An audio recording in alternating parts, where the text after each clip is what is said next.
This is a horse on me. But I did find out that in a race for life and death, the police laboratory is where they make the photo finish.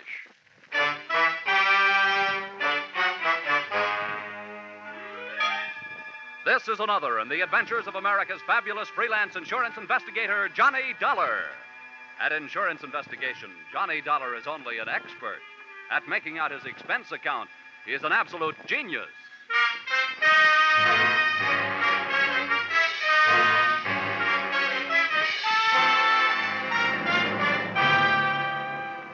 Expense account submitted by Special Investigator Johnny Dollar to Hartford Branch, Lloyd's Underwriters Association.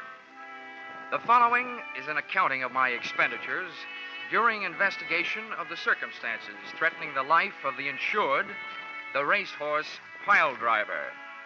Or, he'd have been way off his feet if I didn't know my oats. Or, it's great to get a kick out of life so long as it isn't a kick in the head. Expense account item 1. 18 cents, one package of cigarettes. You may consider this a personal item, but that's where this case really started. At the cigar stand, ground floor, terminal office building, here in Hartford. I'd come down in one of the elevators and noticed a little guy with a cane standing with a starter. After I passed them, I felt myself being pointed out. And not being the type who likes being followed for long periods of time, I gave myself a good reason to stop and look things over. Hello, Mr. Dollar. Hiya, Mac. Give me a pack of Luckies, will you? I just sold you a pack when you came in. I know. But things may really start smoking any minute. Here. Good morning to you, sir. I've been led to believe that you were one Mr. John Dollar. Would that be a fact? Yeah. I'm Dollar. What can I do for you? Well, I am quite a famous fellow myself. Perhaps you've heard of the fabulous jockey Earl Sand? Yeah, but... Well, next to him, I was among the best. May I introduce myself?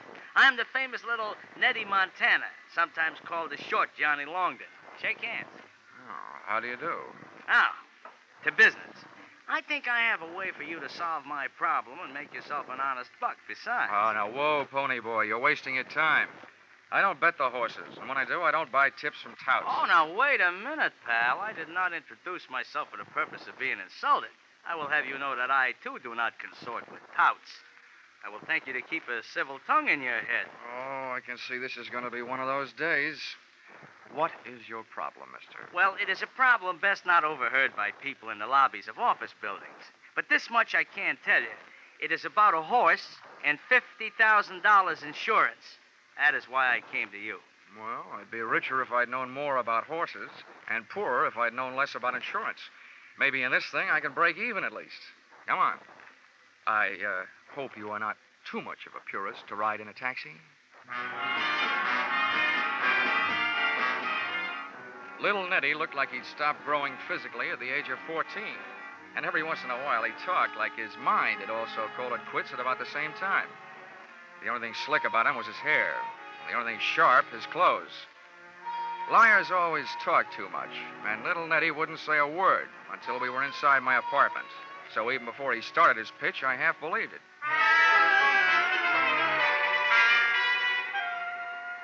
Well, to take it from the beginning, I was born in a stable, and that's not just a figure of speech. They brought the hot water in a feed bucket, so you can understand my deep affection for horses. Yeah. Now, on top of that, kindly consider this.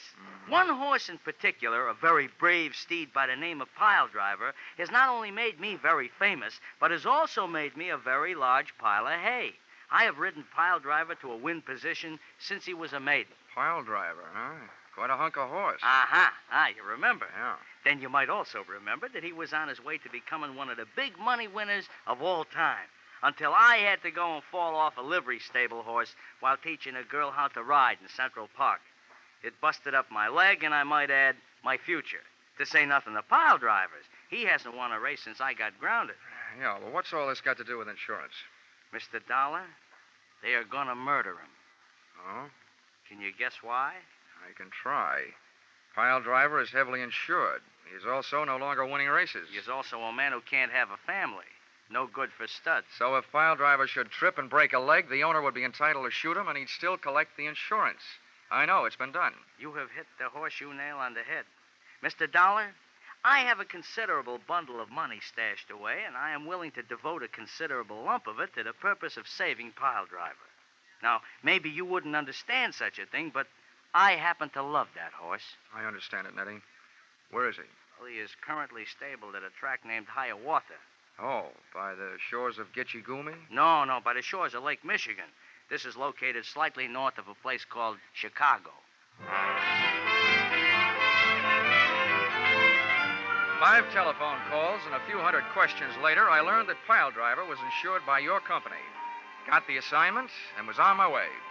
So, expense account item 2, airfare, Hartford to Chicago, $57.72. Little Nettie insisted on coming along, and he kept the hum of the plane from being humdrum as follows. Well, Johnny, the gentleman who owns Piledriver is an old Kentucky mint julep sponge named Colonel Faraday Bushnell. Mm-hmm. Now, this character has a very black heart hiding beneath a head of white hair. I see. I trusted him until I heard him say what he was going to do. From then on, I have been seriously tempted to wrap these hands around his neck and squeeze. All I can say is he had better not hurt Piledriver.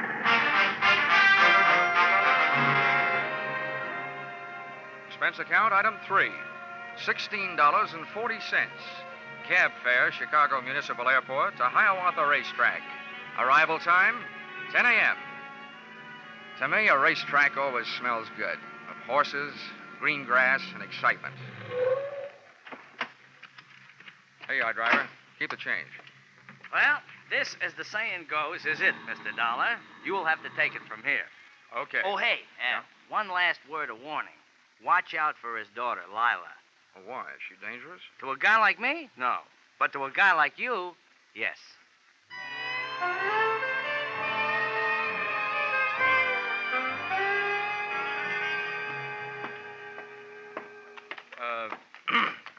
Pardon me, miss. Can you tell me where I'll find the boss around here, Colonel Bushnell? Oh. I was just going to chase you away. But you don't look like just another hay and grain merchant. What you selling? I'm not. I'm buying. Where's your daddy? How do you know the colonel is my daddy? Well, he told me he had a pretty daughter. Oh, well, thanks. Just who are you, mister? Well, as for the name, that's Johnny Dollar. As for my business, that's trying to buy one of your father's horses. Well, the colonel won't be back for a little bit, but I'm bossing while he's away. I'll tell you now, I don't think he's figuring on selling any of his horses. But I'll be glad to show them to you. Good enough. But there's only one I'm really interested in. Piledriver. Piledriver?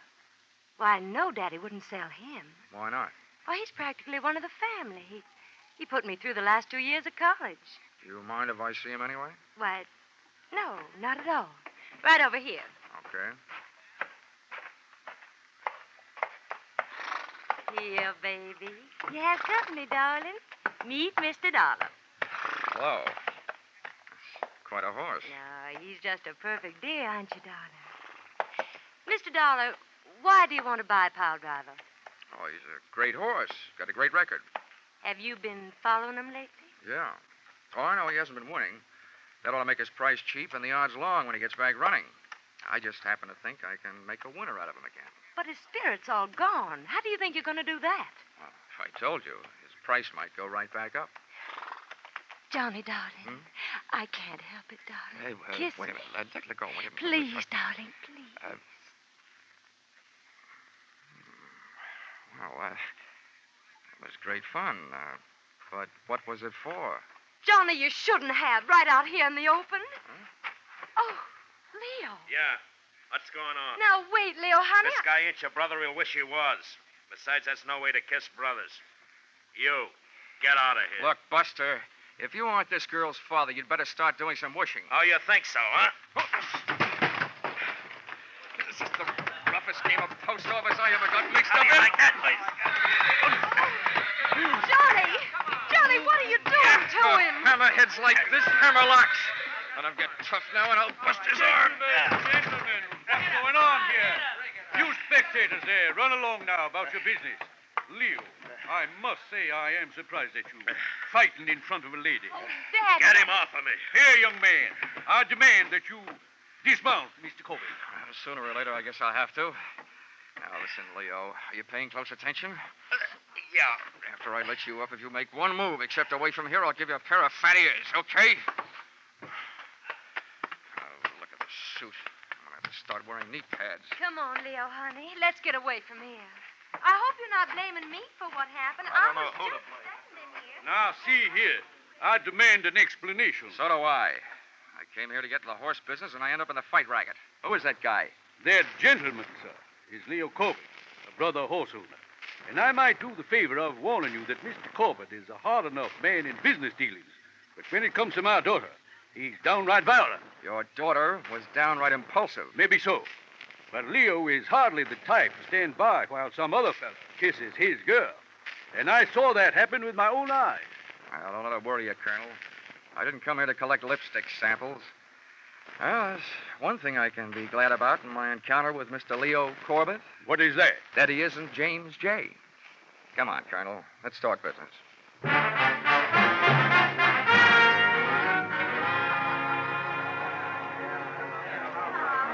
Hey, bartender. Hey, Mr. Dollar, over here. Oh, never mind. There's my man over there. How are you, Denny? Oh, I'm fine. Hey, but you, where did you catch that mouse under your eye? Oh, I'm sharp as a trap, I am. You were so right about Miss Bushnell. She's not only dangerous, she's daffy. Huh? I didn't know she could hit that hard. Oh, she didn't. Let's just say that she has a novel way of introducing people to her boyfriend. Oh. You know him? Leo Corbett? Well, if I knew any more, I'd be the racing commission's witness. He owns a string of very fast horses who run very slow until the odds get right. Then he bets them up to the brisket, wins himself a potful. It's also rumored that he is stiff competition to the Perry Mutual machines. He books big bets among the owners. Well, they'll catch up to him sooner or later. They always do. Amen. But about that Huh? human glue factory, my friend, the horse-killing colonel. What's with him? Well, I offered him $60,000 for Piledriver. Huh? That's $10,000 more than he'd get if he knocked him off and collected the insurance. Yeah, where are you going to lay your mitts on 60 G's? I haven't got that kind of dough. We don't need that kind of dough, little Nettie. You see, I told Bushnell that I was sending to California for my private vet, and that he'd be here in 3 days. And that once he pronounced the horse sound, I'd give him the money. Yeah, but that only means that Piledriver is safe for another 3 days. And then what? In those 3 days, it's up to me to prove intent. And if it's there, I'll prove it. And have the policy canceled. Once that's done, he'll probably be willing to peddle the horse for $10,000. That I can handle. But in the meantime, I'm not taking any chances, see? I'm keeping Piledriver under my own personal eye. I wish you wouldn't, Nettie. We don't want the colonel getting suspicious. I can't help it, Mr. Dollar. I just can't help it. Okay, Nettie, but don't blow it. Be careful.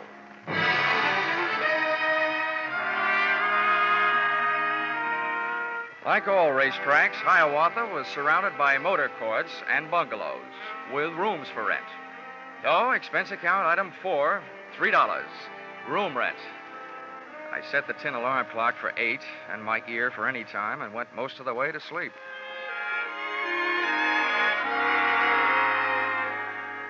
First things being first, I dreamed of girls. Then I dreamed of fire engines. Then suddenly, I realized why. I was hearing some. I bounced out of bed and over to the window. There I saw an incendiary sunset hanging over the racetrack stables. I jumped into my pants and into the landlady's car and got over there as fast as a 1929 Ford could take me.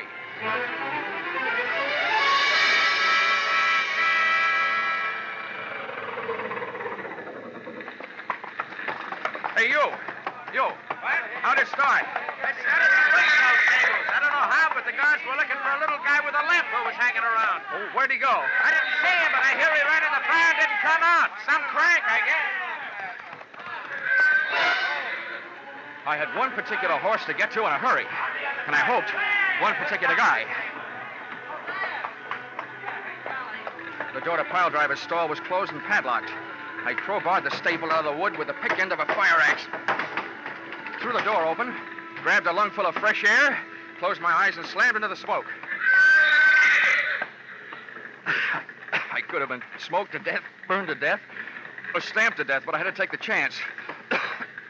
Steady, yo. Whoa, Piledriver. Now, take it easy. Easy, boy. I whacked him on the rump with the axe handle and then dropped it. I slipped to my knees, started groping across the straw-covered floor. I knew that if there was any air in there, that's where it would be. And if there was an ex-jockey in there, that's where he would be. And that's where he was. In the first corner I tried. I crawfished backwards toward the door, dragging him, inch by inch, out into the clean, cold shower of fresh night air.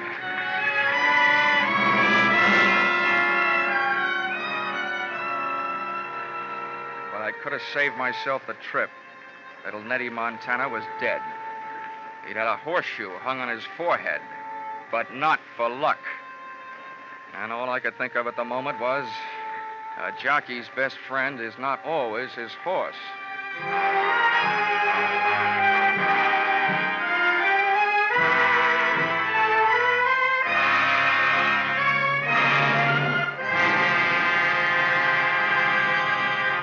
In just a moment, we will return to the second act of Johnny Dollar.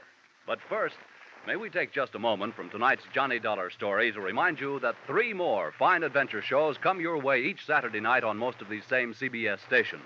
First, there are The Adventures of Philip Marlowe, based on the smart and tough Private Eye created by Raymond Chandler. Second, there's Gangbusters, one of the most famous crime shows on the air, reenacting outstanding police cases in real life. Third, there is Escape, a highly unusual adventure show which fulfills your need for escape. Hear these 3, Philip Marlowe, Gangbusters, and Escape, along with yours truly, Johnny Dollar, every Saturday night, won't you? Tune in this fall for the shows that you love best of all. Listen carefully. Here's the address. It's CBS. Now, with our star, Charles Russell, we return to the second act of yours truly, Johnny Dollar.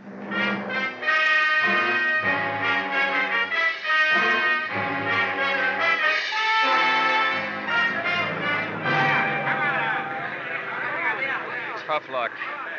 Nice try, little Nettie. Mr. Dollar, this is horrible. Why, it's little Nettie. It sure is. What's left of little Nettie? You don't... Yeah, I mean, he's dead. You know, when I was a kid, I knew about a story with a horse and a woman in it. Helen of Troy. I should have remembered that before I tangled with you. Why don't you get lost? Why, whatever's the matter with you? Look, Miss Bushnell, 2 minutes after I met you, you bagged me into a fist fight with your boyfriend, with a phony kiss. I don't know how much you had to do with putting little Nettie where he is, but I intend to find out. Why, you're insane. Any fool, even you, Mr. Dollar, can plainly see that this boy's been kicked in the head by a horse. Lila, child, what are you doing here? Why, I saw the... Why? Who's that on the ground? Why? It's little Nettie. Don't tell me he's dead. What would you be if you got kicked in the head by a horse, Colonel? Why, the poor boy. I held this lad in deep affection until just a few months back. He was my best jockey. What on earth was he doing around here at this time of night? From all I can see, little Nettie swapped his life for pile drivers. As small as he was, it's a pretty big price to pay. Although I guess you wouldn't think so, would you? What? What's that? I demand an explanation of precisely what you mean, sir. I mean that to some people, a dead horse is more valuable than a live one. Too bad you can't go count your money. I gotta take my friend to the morgue. An hour later, little Nettie was resting better than I was. I'd made my report to the police and was back pacing the floor of my rented room. There wasn't a long walk.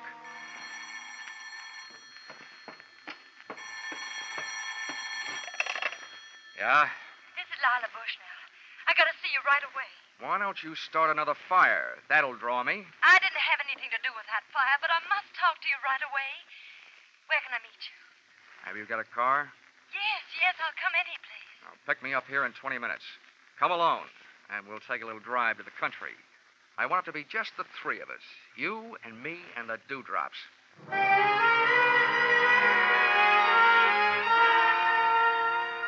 Dawn was making a dark gray promise in the sky when she picked me up, and a few easy-to-please birds had found something to sing about. During the first 5 miles, Lila denied everything except that she was a woman, and there was no hiding that. I had her pull in under a tree and said, "Well, then why'd you call me?" It was something you said to my father about a horse being more valuable dead than alive. You sold me out once. What are you planning on now? Selling out your old man? You women. You know, if the truth is ever told, it'll probably come out that Goldilocks cut her grandmother's throat to swipe the gold out of her teeth. Please don't make fun of me. Fun, she calls it. Well, you got something to spill, get it off your chest. My father owes Leo Corbett $50,000. He lost it betting on Piledriver. Leo's been demanding his money, and Father doesn't have it. And I heard Leo practically order Father to destroy Piledriver for the insurance. And what did Daddy dear say to that? He said he'd do it. But I know he wouldn't. I know he didn't set that fire. How do you know? I just know, that's all. Now, that'll sound good to a jury. Why are you coming to me with all this stuff? Because you're our only hope. Can't you buy Piledriver right away? It would solve everything. Everything but one thing. What's that? Why did you go to all that trouble to get me punched in the eye? Oh, that. Yeah. I just wanted to show Leo that he wasn't going to have everything his own way. And you look strong enough to do it. Wow. That's a stupid answer. Why not? Makes a stupid kind of sense. She dropped me off at my rooming house where I dropped off to sleep. It was, however, only a 4-hour plunge. Expense account item 5, $650. Cab fare to headquarters, Homicide Division, Chicago Police. That's one city where the cops still wear an old-fashioned star, but they sure do operate with a new-fashioned speed. As witness the enclosed report made by Lieutenant Craig 6 hours after filing of inquiry. According to the findings of the autopsy, Dollar, your hunch, or whatever you call it, was right. The deceased, little Nettie, was not kicked to death by a horse. Examination of the wound reveals that it was administered by a new horseshoe. The shoe on a horse's hoof would have left traces of straw, etc. We say that the fatal weapon was swung by person or persons unknown. As you suggested, he'd have to have been standing on his head to have the horseshoe make the mark it did if the horse had kicked him. The lieutenant had made only one mistake. He should have said person or persons known. Expense account item 6, 10 cents, 2 telephone calls. The idea I was working on, I'll give you for nothing. Expense account item 7, $650. Cab fare to Administration Building, Hiawatha Racetrack, where the afternoon's program was in progress, and where I got the wholehearted cooperation of the track officials and the use of a vacant office in which to hold the meeting I had set up. I sat myself in a swivel chair and waited.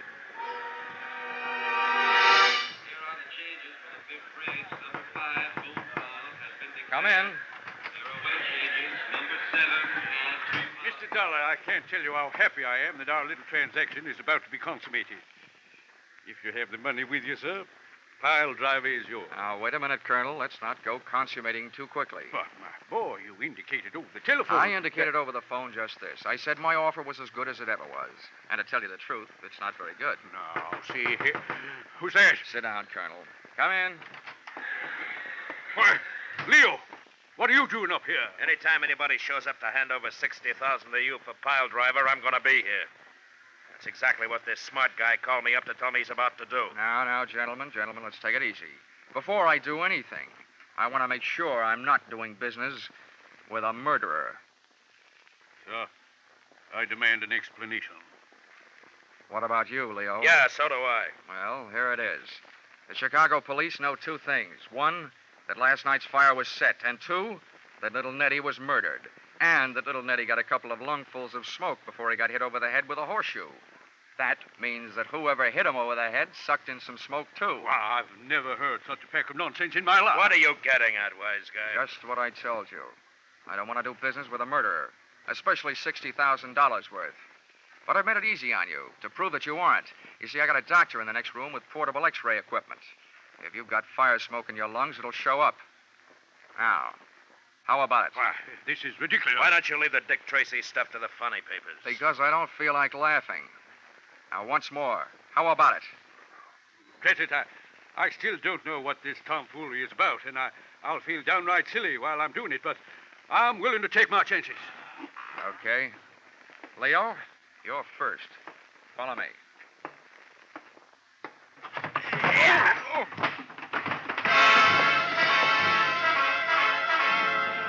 Turning your back on a murderer is no way to stay healthy, but very often it's a good way to get him to make his move.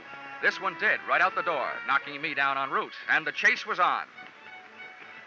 Out of the building and out toward the grandstand and the racing circle. And there they go. On the outside, Dreamy Boy by a neck. It's Brockbuster by a length, and it's Willie Girl by a head. And at the quarter, it's Dreamy Boy. It may have been Dreamy Boy at the quarter, and on the track, well, it was my quarry by 50 lengths as he headed up an aisle into the grandstand.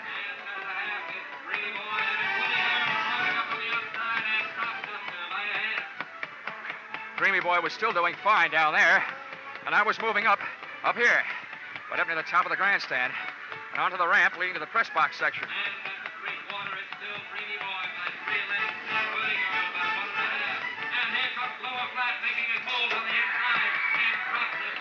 Just as Dreamy Boy hit the three-quarter, we hit the grandstand roof, and then we went into the stretch. Hey, Corbett, it's hopeless. You can't get much farther. You're running out of roof.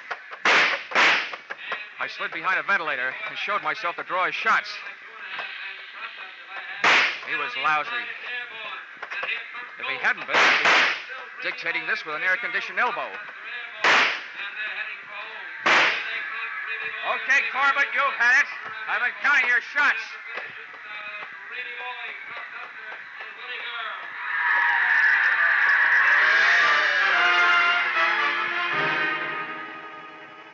Corbett tried a few ventilators himself, and then apparently he decided the second time he fought me, he'd do better. He rushed in swinging. I was doing great trading punches, but he finally moved inside and threw one. I ducked low, but he came up fast with his knee. I sat down, and he took off, straight to the back corner edge of the pitched roof. He swung over the side and started to shinny down the 100-foot rain pipe. But that pipe was built to carry rain, not people.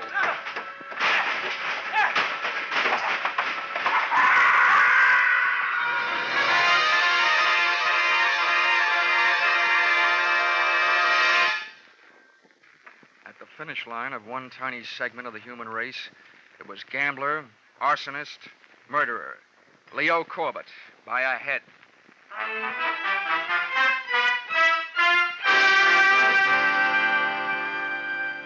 Expense account item 8.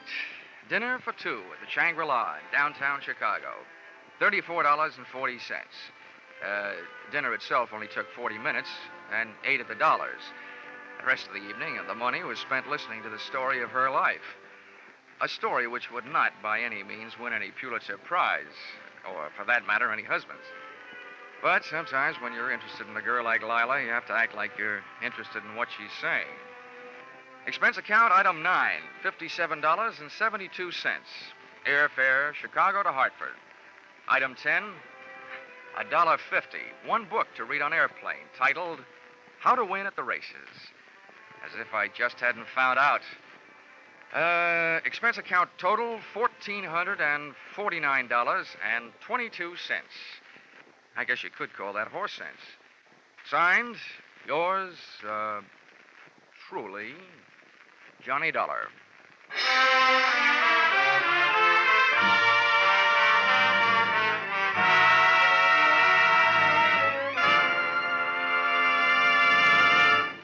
Yours truly, Johnny Dollar, is produced and directed by Gordon T. Hughes and stars Charles Russell. Script by Paul Dudley and Gil Dowd. Featured in the cast were Bill Conrad, Doris Singleton, Jerry Hausner, Herb Butterfield, and Hal March. The special music is written and conducted by Wilbur Hatch.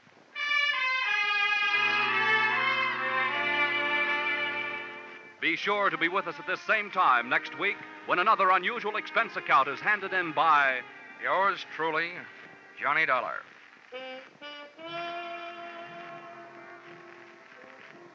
Those mystery adventure shows we mentioned earlier, the fun and music and fabulous jackpot of Sing It Again, and two outstanding music shows. They're on tap for you every Saturday on most of these same CBS stations. Gene Autry comes along with his Sagebrush Ballads, and Vaughn Monroe is due with his songs and his great orchestra. In fact, you're invited to stay tuned right now for The Vaughn Monroe Show, for it follows immediately over most of these stations. Paul Masterson speaking. This is CBS, the Columbia Broadcasting System.